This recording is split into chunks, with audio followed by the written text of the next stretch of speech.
শীতকালে প্রচুর পরিমাণে গাজর পাওয়া যায় আর গাজর খাওয়া কিন্তু খুবই ভালো। তবে ছোটরা গাজর খেতে একেবারেই পছন্দ করে না। গাজরের রেসিপিটা এইভাবে বাড়িতে বানিয়ে দেখতে পারেন, ছোট বড় যে কেউ খুবই পছন্দ করবে। এখানে নিয়ে নিলাম 500 গ্রামের মতন গাজর।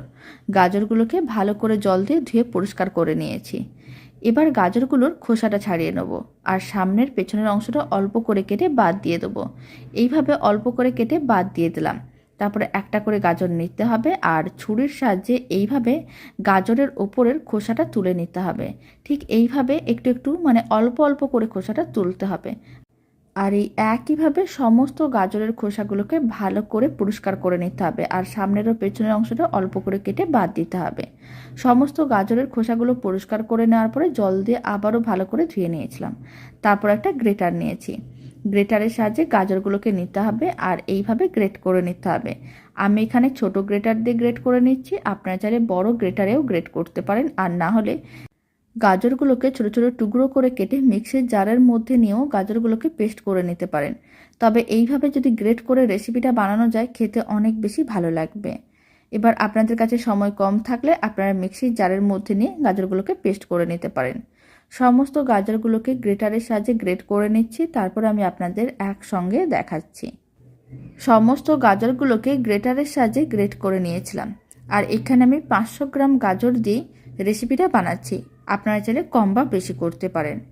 এদিকে একটা কড়াই নিয়েছি, কড়াইয়ের মধ্যে দিয়ে দিলাম 1 চামচ ঘি।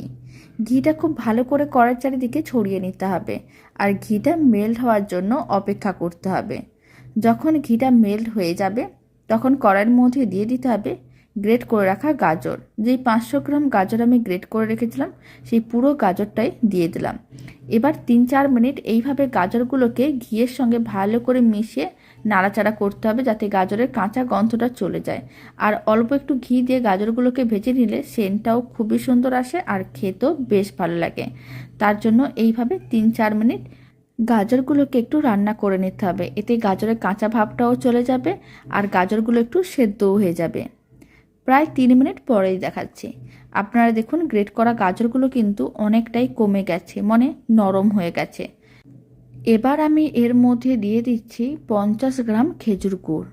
এখানে কিন্তু আমি খুব বেশি মিষ্টি দিচ্ছি না, আপনারা গুড়ের জায়গায় চিনিও দিতে পারেন। তবে চিনির থেকে গুড় অনেক বেশি হেলদি, তাই আমি এখানে গুড় দিয়েছি। খুব ভালো করে গুড়টা গ্রেট করা গাজরের সঙ্গে মিশিয়ে নিতে হবে আর ফ্লেমটা লোতেই রাখতে হবে। লো ফ্লেমে গুড়টাকে খুব ভালো করে মেশাতে হবে যাতে এক জায়গায় দলা না পাকিয়ে থাকে। তার জন্যই কিন্তু খুব সুন্দরভাবে এইভাবে গুড়টাকে মিশিয়ে নিতে হবে। খুব ভালো করেই মেশানো হয়ে গেছে আর আপনারা দেখুন গাজর থেকে জল বেরোনো শুরু করে দিয়েছে আর গুড়ও খুব ভালো করে মেশানো হয়ে গেছে। এবার মিশ্রণটার মধ্যে দিয়ে দিতে হবে অল্প একটু এলাচ গুঁড়ো। আপনারা চাইলে গোটা 3-4টে এলাচও দিতে পারেন, আর যদি এলাচ গুঁড়ো থাকে এইভাবে 1 চিমটের মতন এলাচ গুঁড়ো দিয়ে দিতে পারেন। এতে স্বাদ ও গন্ধ দুটো খুবই ভালো আসবে। এলাচ গুঁড়োটাও খুব ভালো করে একসঙ্গে মিশিয়ে নিতে হবে। আর এলাচ গুঁড়ো খুব ভালো করে মিশিয়ে নেওয়ার পরে এবার ফ্লেমটাকে মিডিয়ামে করে দিতে হবে। মিডিয়াম ফ্লেমে 2-3 মিনিট নাড়াচাড়া করতে হবে যাতে জলটা শুকনো হয়ে যায়। 3-4 মিনিট নাড়াচাড়া করে নিয়েছিলাম, আপনারা দেখুন গাজরের থেকে জলটা কিন্তু শুকনো হয়ে গেছে। এবার আমি এর মধ্যে দিয়ে দিচ্ছি 700 ml মতন দুধ। দুধের পরিমাণটা একটু বেশি করে দিতে হবে, তাহলে গাজরগুলো দুধের মধ্যে ভালো করে সেদ্ধ হবে আর গাজরের হালুয়াটা খেতেও ভালো লাগবে। খুব ভালো করে আবার গ্রেট করা গাজর গাজরের যে হালুয়াটা সেটা দুধের সঙ্গে ভালো করে মিশিয়ে নিতে হবে। খুব ভালো করে মেশানো হয়ে গেছে, ফ্লেমটা মিডিয়াম টু হাইতে করে দিচ্ছি। এবার মিশ্রণটাকে একবার ভালো করে ফুটিয়ে নিলাম। যেহেতু দুধ দেওয়া হয়েছে তাই ভালো করে ফুটিয়ে নিতে হবে। খুব ভালো করে ফুটিয়ে নেওয়ার পরে এখন এইভাবে 7-8 মিনিটের মতন রান্না করতে হবে যাতে গাজরগুলো ভালো করে সেদ্ধও হয় আর তার সঙ্গে দুধটা ঘন হয়ে যায়। আর এই সময় আমি এর মধ্যে দিয়ে দিচ্ছি 100 গ্রামের মতন গুঁড়ো দুধ। গুঁড়ো দুধ দেওয়ার কারণে যে কোনো জিনিস কিন্তু খেতে অনেক বেশি ভালো লাগে।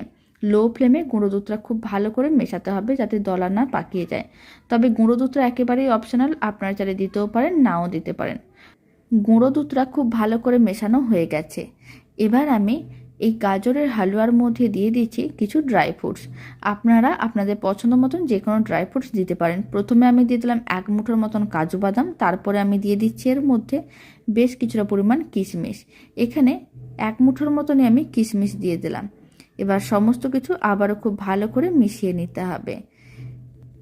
আর সমস্ত কিছু ভালো করে মিশিয়ে নেওয়ার পরে 7 থেকে 10 মিনিট এইভাবে রান্না করতে হবে, যাতে দুধটা ঘন হয়ে যায় আর গাজরগুলো ভালো করে সেদ্ধ হয়ে মিশ্রণটা ঘন হয়ে যায়। তাহলেই কিন্তু গাজরের হালুয়াটা রেডি হয়ে যাবে। আর খুব বেশি উপকরণের প্রয়োজন পড়ে না, খেতে ভীষণ ভালো হয়। ছোট থেকে বড় যে কেউ খুবই পছন্দ করবে। আর ছোটরা তো গাজর খেতে একেবারেই পছন্দ করে না, তাই এইভাবে হেলদিভাবে যদি গাজরের হালুয়াটা বানিয়ে দেওয়া হয় তাহলে ছোট বাচ্চারাও অনেক বেশি আনন্দ পাবে। আর মিশ্রণটাকে মাঝে মাঝে একটু নাড়াচাড়া করে রাখতে হবে, যাতে কড়াইয়ের নিচে লেগে না যায়। এখন আমি আপনাদের 5 মিনিট পরে দেখাচ্ছি। আপনারা দেখুন মিশ্রণটা আগের থেকে অনেকটাই ঘন হয়ে গেছে। এইভাবে আরও 4-5 মিনিটের মতন রান্না করে নিতে হবে, যাতে মিশ্রণটা আরও কিছুটা ঘন হয়ে যায় আর শুকনো শুকনো হয়ে যায়। তার মানে বুঝে নিতে হবে গাজরের হালুয়া রেডি হয়ে গেছে। আর যখন মিশ্রণটা ঘন হয়ে আসবে, এর মধ্যে দিয়ে দিতে হবে 1 চামচের মতন ঘি। আর ঘিটা এইভাবে শেষের দিকেই দিতে হবে, তাহলে গাজরের হালুয়ার মধ্যে ঘিয়ের একটা ফ্লেভার থাকবে আর গাজরের হালুয়া খেতে অনেক বেশি ভালো লাগবে। খুব ভালো করে ঘিটা মিশিয়ে নিলাম। তবে আপনারা চাইলে এই সময় ঘি দিতেও পারেন, নাও দিতে পারেন, এটা কিন্তু একেবারেই অপশনাল। সমস্ত কিছুই খুব ভালো করে মিশিয়ে আরও 2-3 মিনিটের মতন নাড়াচাড়া করে গাজরের হালুয়াটাকে আরেকটু শুকনো করে নিচ্ছি। তবে আপনারা চাইলে এই সময়েও নামিয়ে নিতে পারেন। আর যদি একটু শুকনো করে গাজরের হালুয়াটা খেতে ভালো লাগে, তাহলে এইভাবে আরও 2-3 মিনিট মিডিয়াম টু হাই ফ্লেমে নাড়াচাড়া করে নিতে পারেন। তাহলে গাজরের হালুয়াটা বেশ শুকনো শুকনো হয়ে যাবে, দেখতেও ভালো লাগবে আর খেতেও ভালো লাগবে। গাজরের হালুয়া একেবারেই রেডি। আপনারা দেখুন কড়াই থেকে আলাদা হয়ে গেছে আর বেশ শুকনো শুকনো হয়ে গেছে। ফ্লেমটা অফ করে একটা সার্ভিং বোলে সার্ভ করে নিচ্ছি। দারুণ স্বাদের গাজরের হালুয়াটা শেষ পর্যন্ত দেখার জন্য অসংখ্য ধন্যবাদ।